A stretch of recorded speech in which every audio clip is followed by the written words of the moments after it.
This meeting's been called because the struggle over pensions is at a very difficult moment, and it really matters how we respond. We're at a pivotal moment in the question of whether we can defend public sector and, I think, private sector pensions as well. What I want to do is talk about four, I think, basic facts which illustrate the level of attack that we're under and the difficulty of the position, and then to offer some thoughts on the way forward that we have to do. So in terms of basic facts, it's just really important, I think, when we're talking to members in all of our unions, to start with the fact that these attacks on our pensions are completely unjustified by economics, by scheme valuations, by arguments about fairness. When they say that, they are lying. There is no justification for these attacks on our pensions. The truth is that those who did not create the economic crisis are being asked to pay for it, whereas those who profited hugely from the behaviour which led to the economic crisis are getting off absolutely scot-free. We saw that in George Osborne's autumn statement, where he announces not only the bringing forward of age of retirement, he announces the extension of the pay freeze, he announces hundreds of thousands more redundancies, he announces that there's going to be more privatisation and weakening of 2P rights. At the same time, nothing at all from the super rich. No bank bonus tax, no Robin Hood tax. You could not be clearer. Their intention, the people who did not create the crisis, pay all the costs of the crisis. The attacks on our pension scheme, completely unjustified by any of those matters. I think that's a really important basic fact that we have to keep illustrating. The second basic fact for me, or a couple of basic facts rolled up, is it's not possible for the vast majority of teachers, nurses, ambulance workers, refuse collectors, the list would go on, to work effectively and successfully to an age of 68. And the people who suggest that that is possible, there's a basic fact. They haven't got a clue about the lives that we lead. The millionaires in the public have no clue. Perhaps a better way to say it is actually they don't care. And they don't care that people will still have to retire at 63 or 62 because they won't be able to carry on, and they'll get a huge, huge reduction in their pension, even more than they're talking about. I think that's a basic fact. They don't care about us. I think there is a fact that we have to deal with when talking to members, because we have to be able to give out some sense that action works. And there are concessions that are strike action, and by that I mean the UCU, NUT, PCS and ATL strike action in June, leading into the possibility of further action in November, did win some concessions. They are minor in lots of ways. They're minor compared with the level of cuts that we face. But I think it's important to say to members, your action did win something, and more action will win more. The concessions that we won, the 10 years protection, protects about 25% of NUT members. That's good, in as much as 25% of members have some protection. But it illustrates the fact that 75% of members didn't win that protection. Our action did win something, but more action will win more. And I think that's a really important illustration to keep going. You know, we can't ignore the fact those concessions are there, and we have to use it in that sort of way to say more action will lead to more concessions. My final basic fact. The government are lying about the concessions. David Cameron on November the 2nd spoke in Parliament to say that as a result of these concessions, a teacher, and I'll use the teacher example, it's the one I'm most familiar with, under the new pension scheme, a teacher retiring would get £25,000 pension, whereas they'd only got £19,000 on the old scheme that we're currently on.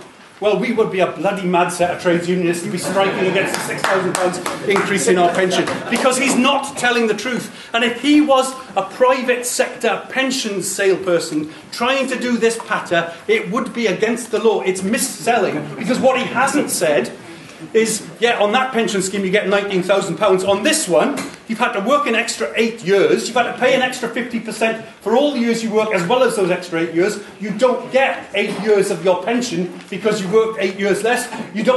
So you don't receive it, and you're that much closer to death before you get to retire. The truth of the situation is that if you compare like with like, if you compare the pension at age 60 for that teacher, on the old scheme, the scheme that they currently have getting £19,000, on their new scheme, £13,000. So not £6,000 more, but £6,000 less. And when they say that in Parliament, they are bloody liars, and people should be... Now, the PCS did a lot of exposure on this, and there was a very good fact check on the Channel 4 blog, that these people are lying to us. And if anybody in the trades union movement goes along with that, then they're participating in that lie. The concessions are not real.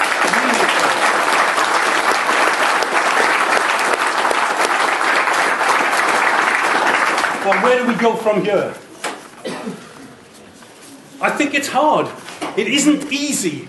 We have to look at these things in an ambitious way, but we have to look at them in a sober way. We do have to have our head in the clouds, because this fight is not a fight we should let go of. We have to find a way of prosecuting it, but we have to have head in the clouds and feet on the ground. We have to look at both. We have to look at it in both ways. The decisions that our NUT executive made unanimously last Thursday were that we are not signing up to this deal. It is nothing like good enough for our members.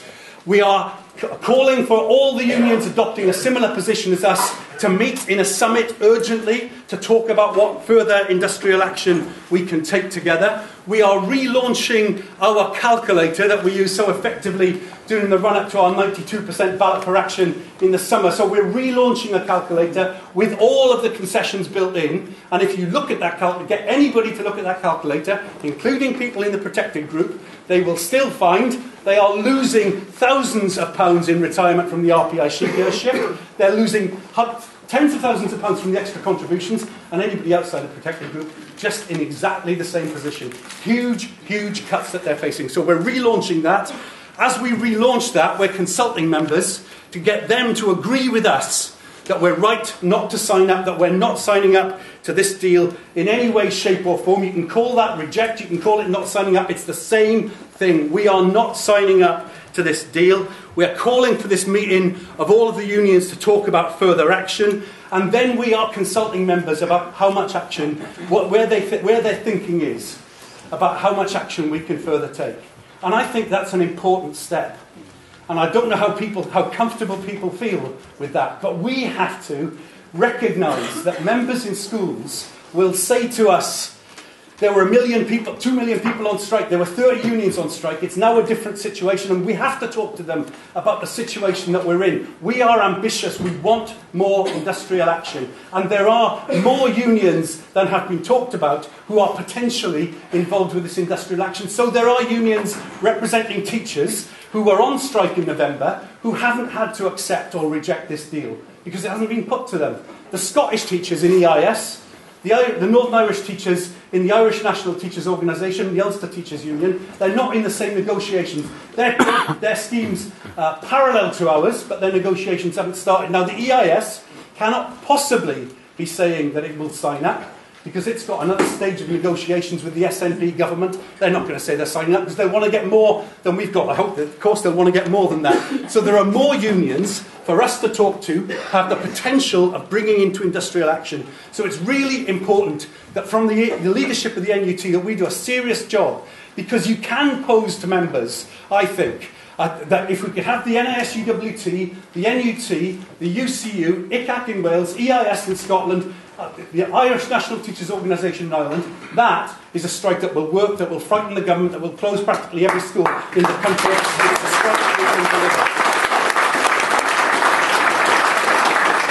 And when you add on to that the PCS, the POA, NIPSA in Northern Ireland, then you begin to see that there is real potential.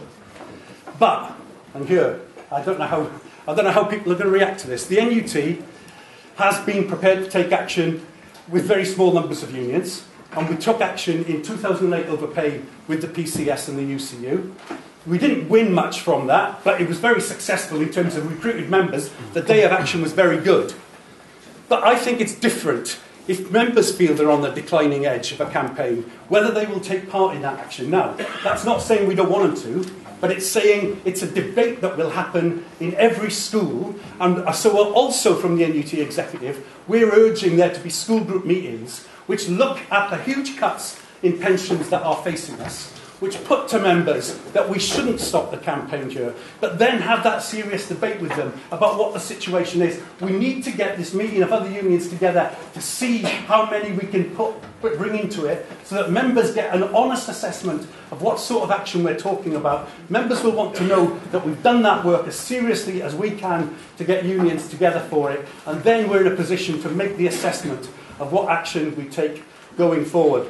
So I think it's really important that we have that ambition, that we say that we are not giving up, that we do say we're talking to every union that hasn't signed up, and even if some of them who have signed up want to change their mind and come into it, they're very welcome. But that's the phase that we have to, from the NUT leadership, that's the part of the job that I've got to do, is get those unions together with the leaders from the PCS, get those unions together to talk about that action. The job of every activist in this room is to make sure that in every shop, every factory, every shop stewards, every school, there is a discussion about the fact that this deal is not good enough, that we shouldn't stop here, and that members should be flooding the head office of every single union with demands that the action does not stop and that we do continue, because as somebody said, as Sean just said, retreating on pensions is the surest way to make a tax on pay and local pay and privatisation come all the faster. So don't give up on this fight. Yeah.